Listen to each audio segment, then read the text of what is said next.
Hello everyone, welcome to this video. In this video, we'll be learning about graphs, what graphs actually are as a data structure. We'll learn how to implement graphs in coding language, and then we'll see how we can perform some basic traversals in a graph. And by the end of this video, you will have a clear vision and you will be able to create your own graphs in one programming language, and you'll be able to perform basic traversals algorithm in it. So if we have to define graph, we can say that graph is a combination of nodes and edges. If we have to define nodes, nodes can be thought of abstractly as a circle with some data inside it.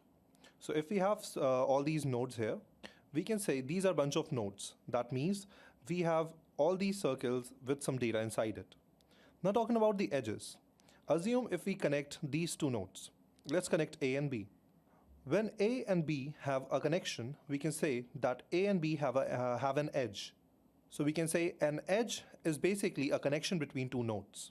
If we put some random edges in between all these nodes, we form a graph. This is a visual representation of how a graph looks. If we think of nodes as simply some things and the edges as relations between them, we can say that all the things are related in some manner. And this is why, and this is how we solve some real-world problems using graphs. If we have to take an example, we can say that these nodes are basically some cities and these edges are connection of roads between them. This is how we can think of implementing some of the very popular algorithms of finding shortest paths. Let's talk about how we can travel in between these nodes. Assume you are standing at A. Then A has two options. It can either go to B or it can go to D, right? Let's take a step towards D. Once we are here at D, we still have two options.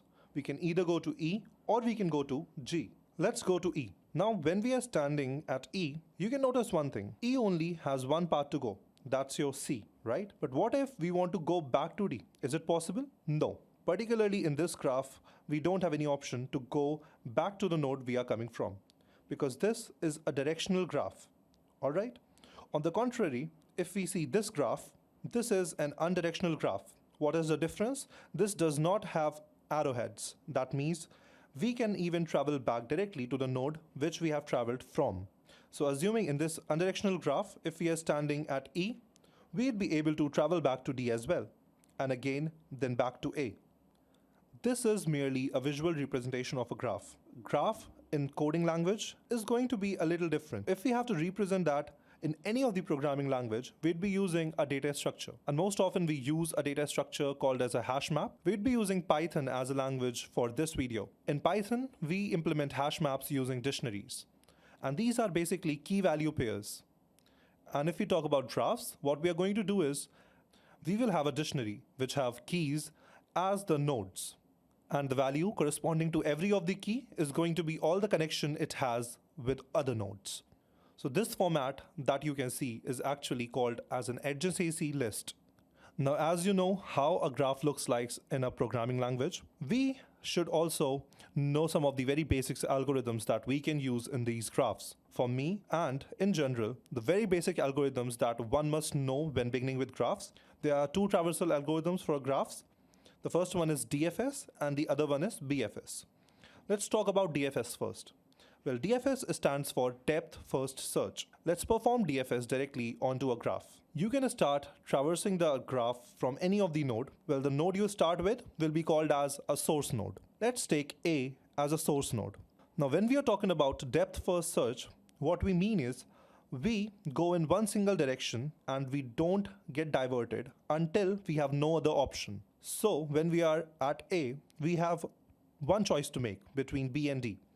Let's go to D. When we are standing at D, we again have two choices. Let's go to G this time. So once we are at G, we only have one choice. We are going to go to F. Now, do we have any other choice? So we will track back to G. All the other nodes of G are exhausted. We will go to D now. Well, D still have one path that was not traveled. So we will take up that path. We will move to E. And after E, we will move to C. Again, we are left with no other option. We will track back to E. We will see that E does not have any other path to go. We will again track back to D. This time, all the paths of D are also exhausted. We will track back to A. We still have one path to go, that is B. Now we will go to B. This is how we perform a DFS traversal. Now let's quickly take a look at BFS Now let's quickly take a look at BFS traversal. BFS stands for breadth first search. Now in breadth first search, what we actually do is when we stand on a node, we travel all of its neighbor. Then we go to each of its neighbor and we travel on to further of the node's neighbor. Let's do that in this graph. Assuming we are standing at A again, the first thing we do is go to one of its neighbor. Let's go to D again. All right, once you are at D, you have more parts to go to, but because we are traveling in a BFS manner, we will first explore all the other neighbors of A as well. That means the next option is going to be B. Now, once all the options of A are exhausted, we are going to take up one of its neighbor and then we will travel that as well. So assume now we know that D has neighbors. We are going to travel all the neighbors of D. We have E and we have G. Now all the neighbors of G are exhausted. We will take up one of its neighbor. We will take E. We will travel C then. Then we will see, does E have any other neighbor? No. All of the neighbors of E are exhausted. Then we will go to G. We will see all of its neighbor. We will go to F, right? And then we will see if all the neighbors of G are exhausted. Yes. All the neighbors of D are exhausted. Yes. And all the neighbors of A are also exhausted. That means we have completed our BFS traversal like this. One point that you must know is there could be various possible ways of traveling a graph. When you're performing a DFS, it might result in different traversals. Similarly with BFS, if you are traveling in BFS manner, there could be various possible ways for traversing a graph. That depends on each and every choice you make during the traversal. Now that we know both of the traversals, what is actually the difference between them? Well, if we talk about the implementation details, DFS uses a data structure called as a stack, and on the other hand, BFS uses a data structure called as queue. Let's quickly see the implementation of both using the respective data structures. First, DFS. DFS uses a stack. You can assume a stack as a vertical data structure where you can access only the element at the top, like this. Initially, we put on the source node inside the stack.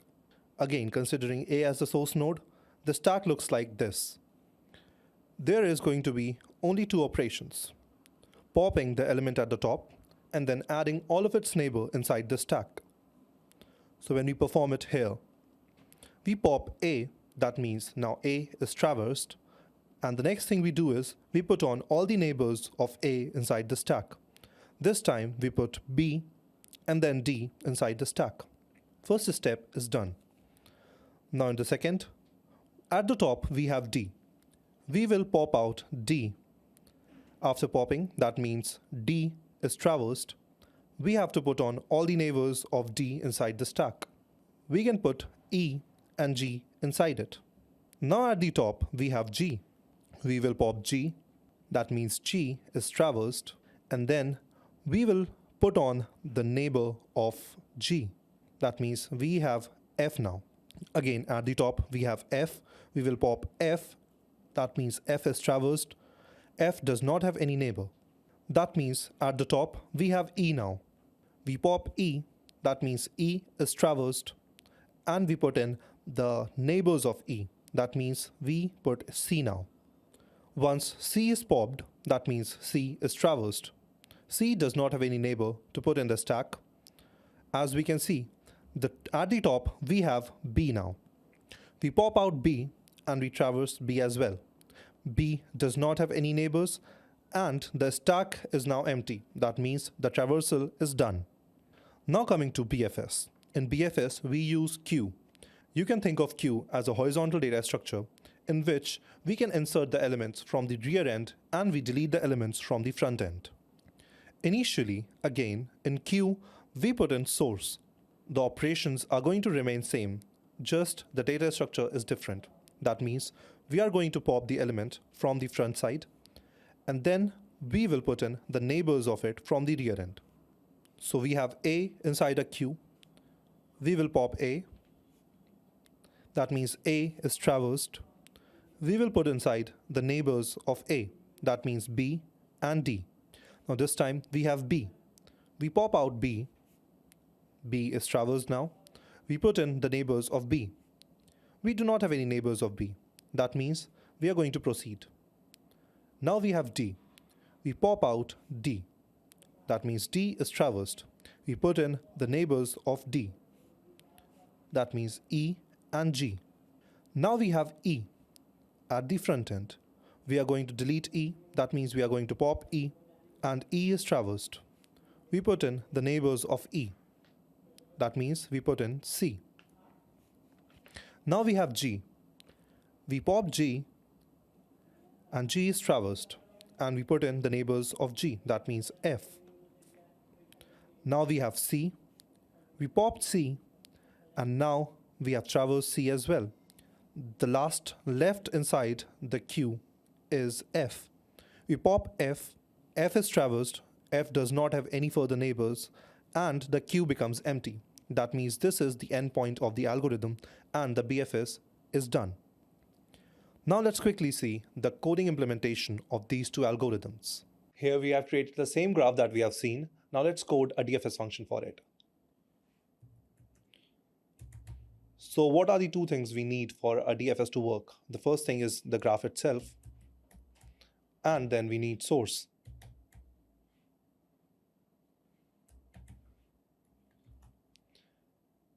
We use a stack in a DFS function, so I'm going to initialize a stack. In Python, I'm using a list, and I'd be using only one end of the list so that it would act as a stack. Initially, we put the source node inside the stack, so I'm going to do that like this.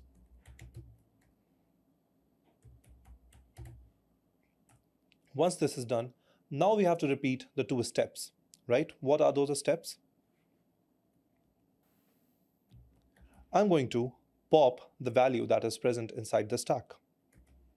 All right. Then I visit it. So for visiting, I can simply print it, right? And then last step is to put in all the neighbors of that node inside the stack.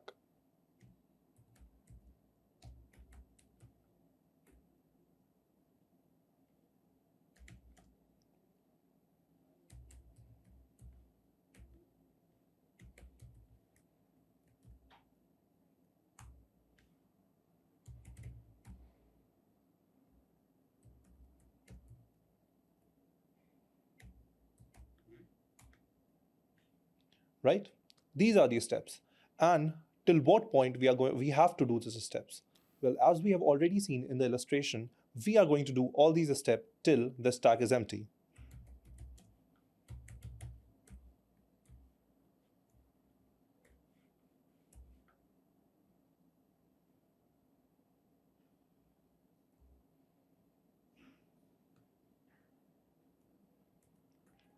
So this is simply a very basic DFS function. Now let's call this DFS function.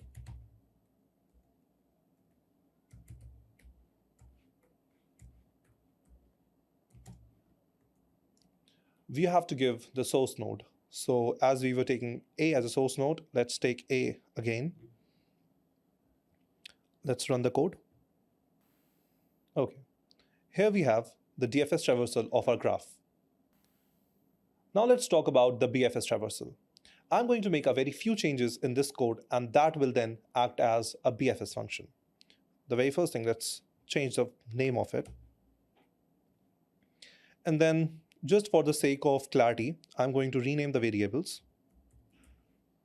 Okay, now I'm just calling the same list as Q.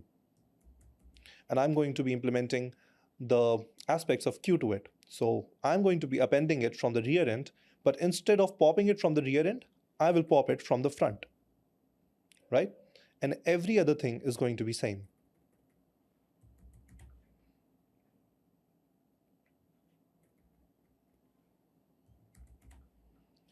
Right? Now let's call this function as well. So here we have the BFS traversal of the same graph.